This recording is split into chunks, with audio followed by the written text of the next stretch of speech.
Hi అండి, అందరికీ నమస్తే. మీతో మీ మణి. ఈరోజు మనం ఉపవాసాలు చేసేటప్పుడు హెల్తీగా తినేటువంటి బ్రేక్ఫాస్ట్ చూపిస్తున్నాను. నా ఛానల్ కనుక కొత్తగా చూస్తుంటే సబ్స్క్రైబ్ చేసుకోవటం మాత్రం మర్చిపోద్దండి. సబ్స్క్రైబ్ చేసుకున్నాక బెల్ దగ్గర ఆల్ టచ్ చేయండి. నేను వీడియో పెట్టగానే చూసేయచ్చండి. అలా నేను సింపుల్ హెల్తీ రెసిపీస్ చాలా చేస్తున్నాయండి. ఇవన్నీ చూసి ఎలా ఉన్నాయో కామెంట్ చేయండి. మీరు ఒకసారి ట్రై చేశాక ఎలా వచ్చిందో నాకు ఫీడ్బ్యాక్ ఇవ్వండి. మీరు చూస్తున్నది హెల్తీ రెసిపీ అండి. అటుకులు పోహాతోటి మనం వెజిటబుల్స్ అన్నీ వేసుకుని చేసుకున్నటువంటి బ్రేక్ఫాస్టు. ఇది ఆరోగ్యానికి చాలా మంచిదండి. వెయిట్ లాస్ అవ్వాలనుకున్న వాళ్ళకు పోహా ఎక్కువ తిన్నా ఇబ్బంది ఉండదు. అది రైస్ అయినా సరే మనకు దీనిలో ఉండే బి విటమిన్, ఐరన్ ఇవన్నీ ఆరోగ్యానికి చాలా మేలు చేస్తాయి. నేను ఇప్పుడు మనం ఒకరోజు ఉపవాసం ఉన్నాం అనుకోండి, ఏకాదశను, శనివారాలు, మంగళవారాలు ఉపవాసాలు ఉండేవాళ్ళు ఎంచక్క మార్నింగ్ ఈ బ్రేక్ఫాస్ట్ చేసుకున్నామంటే ముందు రోజున నీరసం అంతా తగ్గిపోయి హెల్తీగా ఉంటాం. మన పనులు చకచకా చేసుకుంటాం. అది ఎలా చేయాలో ఏంటో నేను చూపిస్తున్నాను. మొట్టమొదటిగా నా ఛానల్ చూస్తూ ఉంటే సబ్స్క్రైబ్ చేసుకొని బెల్ దగ్గర ఆల్ టచ్ చేస్తే నేను పెట్టగానే ఇలాంటి సింపుల్ హెల్తీ రెసిపీస్ అన్నీ చూడొచ్చండి. మీకు నచ్చితే కనుక మీ ఫ్రెండ్స్కి షేర్ చేయండి, లైక్ చేయండి. మీరు ఒకసారి ట్రై చేసాక ఎలా వచ్చిందో కామెంట్ చేయటం మాత్రం మర్చిపోవద్దండి. ఇప్పుడు మనం ఇది ఎలా ప్రాసెస్ ఈజీగా 5-6 నిమిషాల్లోనే బ్రేక్ఫాస్ట్ రెడీ చేసాను చూపిస్తున్నాను, చూస్తారా? ఉపవాసాలకి వాటికి కొంచెం మనుషులు నీరసపడిన వాళ్ళకి మంచి బ్రేక్ఫాస్ట్ అండి. అంతేకాదండి, వెయిట్ లాస్ జర్నీలో మనము ఇంటర్మీడియట్ ఫాస్టింగ్ అని 14 అవర్స్ అలా ఉంటున్నప్పుడు కూడా బ్రేక్ఫాస్ట్ తీసుకునే వాళ్ళకి మంచి హెల్తీ రెసిపీ ఇది. మనం అటుకులతోటి పోహా ఉప్మా. ఇది అందరిలాగా మామూలుగా కాకుండా కొంచెం దీంతో పాటుగా మనం పిండి పదార్థాలు ఉండే బంగాళదుంపలు కూడా వేసుకొని చేసేసుకుంటాం. ముందుగా మనం ఒక కప్పు అటుకులను తీసుకొని, ఇవి కొంచెం మందపాటి అటుకులేనండి, తీసుకొని చక్కగా మనం ఒక బౌల్లో పోసేసి 2-3 సార్లు బాగా కడిగేసుకోవాలండి. కొంచెం ఎట్లయినా దుమ్ము ధూళి ఉంటుంది కాబట్టి ఇవి మందపాటి అటుకులే కాబట్టి చక్కగా కడిగేసేసి నీళ్లు పారబోసేసుకోవాలి. చూడండి మురికిగా ఎలా వచ్చినాయో ఈ నీళ్ళన్నీ మనం తీసి పారబోసేసుకొని 2-3 సార్లు కడుక్కోవాలండి అటుకులు. ఇవి పైనుంచి వచ్చేవి కాబట్టి మనకి పొలాల నుంచి వచ్చి ఎంతమంది చేతుల్లో పడుతూ ఉంటాయి కాబట్టి వీటిల్లో నేను మరిన్ని నీళ్లు పోసి 2-3 సార్లు బాగా కడిగేసేసుకుంటున్నాను. కడిగి దీనిలో నీళ్ళు ఇంక పెట్టక్కర్లేదండి. ఇలాగే పెట్టేస్తే ఉన్న తడికే ఇవన్నీ బాగా నానుతాయి అన్నమాట. ఒక 5 నిమిషాలు పక్కన పెట్టేసేసి మనం ఇంతలోకి కట్ చేసేసుకుందాం. అన్నిటికీ ముక్కలు ఏమేమి కావాలో అవన్నీ కట్ చేసి పెట్టుకుందాం. నీళ్ళు లేకుండా తీసి పక్కన పెట్టేసేసుకొని ఇవన్నీ కట్ చేసుకున్నాను. దీనికోసం మనం పోహాకి జనరల్గా మనం పోపు వేసుకుంటాం కదండి. దానిలో విడిగా అనుకోండి ఉల్లిపాయలు, కరివేపాకు, పచ్చిమిరపకాయలే వేస్తాం.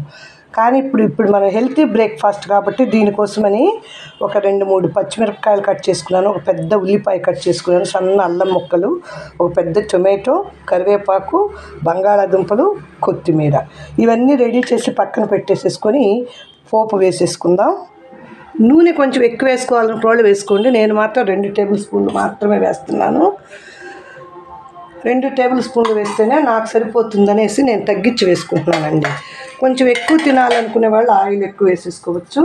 దీనిలో కొంచెం మినప్పప్పు, శనగపప్పు, వేరుశనగపప్పు కూడా వేసుకుంటే బాగుంటాయండి.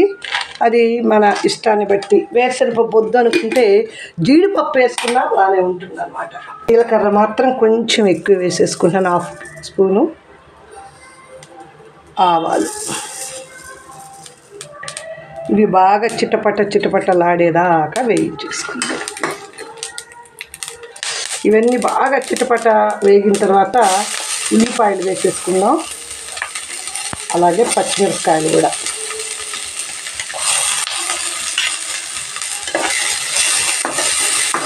ఈ పోపేనండి లేటు. 5-6 నిమిషాల్లోనే మనం చక్కగా అవి నానబెట్టేసుకుని కట్ చేసేసుకుంటే 5-6 నిమిషాల్లోనే మనం ఇలాంటివి రెడీ చేసేసుకోవచ్చు. తర్వాత కరివేపాకు వేస్తున్నాను.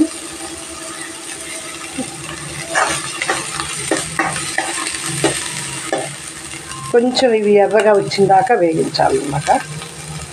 దీనిలోనే ఇప్పుడు మనం అల్లం ముక్కలు కూడా, ఇది ఇష్టమైన వాళ్ళు అల్లం ముక్కలు సన్నగా తరుక్కొని వేసుకోండి. అల్లం వద్దు అనుకున్న వాళ్ళు మానేసినా ఇబ్బంది ఏమి లేదు. ప్రతి దానిలో అల్లం వేసుకోవటం వల్ల అండి జీర్ణక్రియకి మంచిది, అలాగే వెయిట్ లాస్ వాళ్ళకి కూడా బాగా మందులాగా పనిచేస్తుంది అన్నమాట. ఈ ఉల్లిపాయలు, వెల్లుల్లి, అల్లము ఎక్కువ వాడుతున్న వాళ్ళకి వెయిట్ కూడా బాగా ఈజీగా తగ్గుతారండి. చూడండి, ఇవి వేగిన తర్వాత మనం ఇప్పుడు బంగాళాదుంపల ముక్కలు కూడా వేసేసుకుంటున్నాం. సన్నగా కట్ చేసి పెట్టుకున్నాను, ఉడికించి.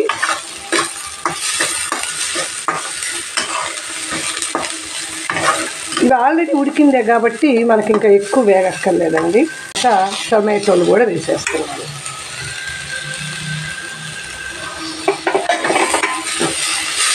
ముందు ఇదంతా బాగా మగ్గనిచ్చేయాలి. ఇప్పుడు టొమాటోలైనా కొంచెం కచ్చా పచ్చగా ఉంటే వేగితేనే బాగుంటుందండి, మరి ఈ మెత్తగా వేగక్కర్లేదు దీనిలో. ఇవే కాదండి, కూరగాయ ముక్కలు మన దగ్గర ఉంటే క్యాప్సికమ్ వేసుకోవచ్చు, క్యాబేజీ వేసుకోవచ్చు, అది మన తినే టేస్ట్ని బట్టి. బీన్స్ వేసుకోవచ్చు, ఇంకా ఫ్రోజన్ బఠానీలు ఉంటాయి కదా, అలాంటి గ్రీన్ బఠానీలు వేసుకోవచ్చు. మనకి హెల్తీ కాబట్టి ప్రోటీన్ ఎక్కువ ఉండే ప్రతిదీ వేసేసుకుంటూ ఉండాలి.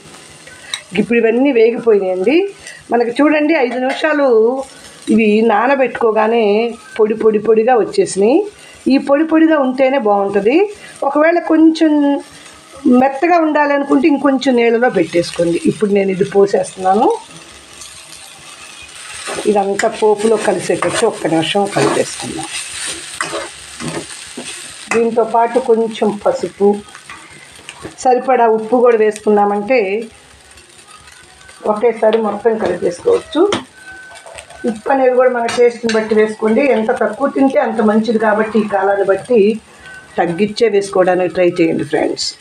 ఏదైనా సరే ఉప్పు కారాల వల్లే మనకు రోగాలకు కారణం అంట. మా చిన్నప్పుడు అంటుండేవాళ్ళు, అడయార్ క్యాన్సర్ హాస్పిటల్కి వెళ్ళిన వాళ్ళు ఎవరైనా సరే అక్కడ చూస్తే 100కి 90 మంది మన పేషెంట్లు, 70% మన పేషెంట్లే ఉంటారట, ఆంధ్ర వాళ్ళు.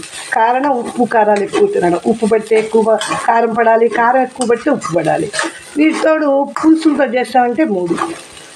చూసారు కదండి, ఇక రెడీ అయిపోయింది. ఇక మనం ఎక్కువ వేగక్కర్లేదండి, చక్కగా పోహా రెడీ అయిపోయింది. దీనిలో మనం ఇక లాస్ట్గా కొంచెం కొత్తిమీర చల్లేసుకున్నామంటే రెడీ. ఇక మనం తినడానికి ప్లేట్లో పెట్టేసేసుకోవటమేనండి. చూసారు కదండి, ఎంత సింపుల్గా 5-6 నిమిషాల్లోనే మనం చేసుకునే హెల్తీ బ్రేక్ఫాస్ట్. మీకు నచ్చితే కనుక ఒకసారి ట్రై చేసి ఎలా వచ్చిందో కామెంట్ చేయండి. నా ఛానల్ కొత్తగా చూస్తుంటే సబ్స్క్రైబ్ చేసుకొని బెల్ దగ్గర ఆల్ టచ్ చేస్తే నేను పెట్టగానే వీడియో చూడొచ్చు.